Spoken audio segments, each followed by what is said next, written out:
నమస్కారం. నేను సురేఖ. స్ప్రౌట్స్‌తో ఈరోజు దోస వేస్తున్నాను. స్ప్రౌట్స్ నీట్‌గా వాష్ చేసుకోండి. తర్వాత మిక్సీలో యేసుకొని యాజ్ యూజువల్ ఆహ్, చాలా నార్మల్ దోసల కంటే స్ప్రౌట్స్‌తో దోసలు చాలా టేస్ట్ ఉంటాయి. ఒక్కసారి ట్రై చేసి చూడండి మీకు వీలుంటే. ఓకేనా? ఆహ్, నేనైతే నార్మల్‌గా దోస నాకు ఫర్మెంట్ అవ్వాలి కొంచెమైనా. నేను ఒక శివరాత్రి రోజు నైట్ నిద్ర పట్టలేదు గుడికెళ్ళొచ్చిన తర్వాత. సో, అందుకని నేను నైట్ 1:00 ఏమో పిండి వేసి పెట్టాను. మార్నింగ్ కల్లా మంచిగా ఫర్మెంట్ అయిపోయింది పిండి. చాలా బాగా వచ్చాయి దోసలు కూడా. నాకెందుకో చాలా టేస్ట్ అనిపిచ్చింది ఈసారి దోసలు. ఈజీగా అయిపోతాయి స్ప్రౌట్స్‌తో. మీరు స్ప్రౌట్స్‌ని ఏమి చేయకుండా ఒక 3 డేస్ అట్లాగే ఉంచినా ఈ మొలకలొచ్చేస్తాయి. మంచిగా ఉంటాయి. దోస కూడా ఎంత రెడ్‌గా కాలిందో. It's very very healthy normal దోసల కంటే. నార్మల్ దోస తిన్నా, రైస్ తిన్నా సేమ్. దీంట్లో ఏంటంటే కార్బ్స్ ఉండవు కాబట్టి it's very very healthy. And మనం ఆహ్, సరిపోతుంది 2, 3 దోసలు తింటే సరిపోతుంది. ఏదైనా ఒక కర్రీ యాడ్ చేసుకోవచ్చు. కర్రీ లేకపోతే మీ ఇష్టం ఏదైనా మీరు సర్వ్ చేసుకోవచ్చు. నాకైతే ఈసారి ఆసమ్ సూపర్‌గా ఉన్నాయి అసలు దోసలైతే. పిల్లలకి వేసిచ్చాను. నేను తిన్నాను. మా హస్బెండ్‌కి ఈవినింగ్ డిన్నర్‌లోకి ఇప్పుడు పోస్తున్న దోసలు. అందరూ అడుగుతారు నన్ను రోజు పని చేసి వస్తాడు కదా! అన్నం పెట్టకుండా ఎట్లా అని. అన్నమే కాదు. మనం దానికి సరిసమానంగా ఏది చూసుకొని పెట్టుకున్నా అది సరిపోతుంది. నేనెప్పుడు ప్రోటీన్, ఫైబర్ ఇవన్నీ ఉండేలాగే చూసుకుంటా. తన స్టమక్ ఫుల్ అవ్వాలి, కానీ తనకి హెవీ ఉండకూడదు. ఆ కాన్సెప్ట్‌లో వెళ్తా ఉంటా. స్ప్రౌట్స్‌తో రెగ్యులర్‌గా 3, 4 డిష్‌లు చేస్తా ఉంటాను. కానీ దోస మాత్రం అద్దిరిపోయిందంతే.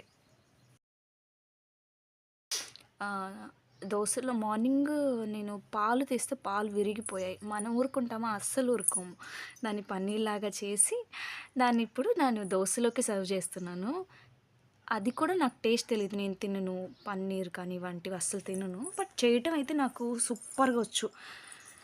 పన్నీర్ తురిమేసాను. క్లాత్‌లో బాగా గట్టిగా అందరికి తెలిసిందే కదా! యూట్యూబ్‌లో చూస్తా ఉంటాము. నాకసలు అంతకుముందు పన్నీర్ అంటే కూడా తెలీదు పెళ్లి గాకముందు. సో, ఇప్పుడు యూట్యూబ్‌లో చూస్తున్నాం. పాలు విరిగిపోయినయి పడేయకుండా అట్లా చేస్తున్నారు. బావుందంట. జున్నులా ఉందంట టేస్టు. కానీ చూడటానికి మాత్రం చాలా బావుంది. నేనే మెంతికూర వేసా ఇంట్లో. అవెందుకు వేస్ట్ చేయటం అని చెప్పి దీంట్లో ఏసా.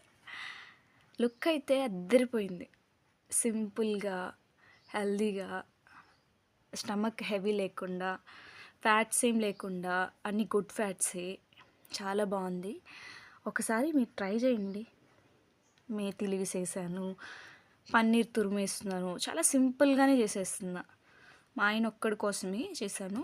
సో, అందుకే చాలా తక్కువ క్వాంటిటీ అయింది. చాలా బావుంది. మీరొకసారి ట్రై చేసుకోండి. చూస్తున్నారు గదా! దాంట్లో ఆయిల్ కంటెంట్ చాలా అంటే చాలా తక్కువేశా.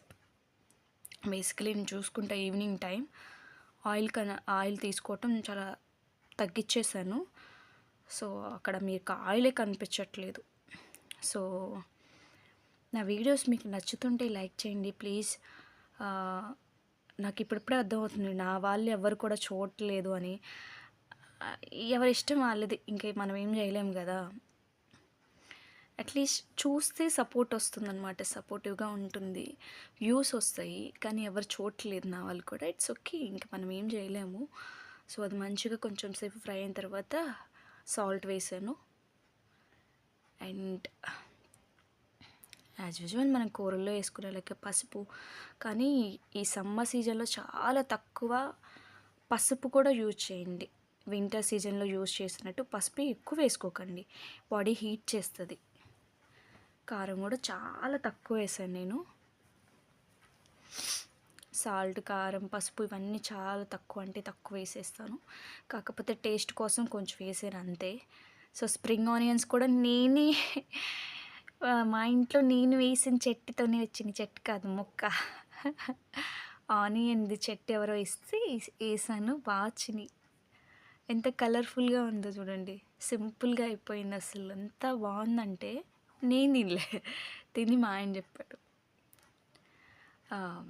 లాస్ట్‌లో ఫైనల్‌లో నేను కొంచెం లెమన్ పిండుకున్నాను. అంటే నాకు టేస్ట్ తెలీదు.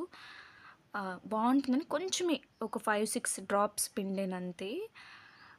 సో, మా ఆయన ప్లేటింగ్ ఇది. సరిపోతుందా? కంప్లీట్ హై ప్రోటీన్ అండి స్ప్రౌట్స్. రోజు తిన్నా కూడా ఏం కాదు. తర్వాత నా ప్లేట్ చూస్తారు మీరు. సో, బ్రౌన్ రైస్, రాగి జావ అంతే.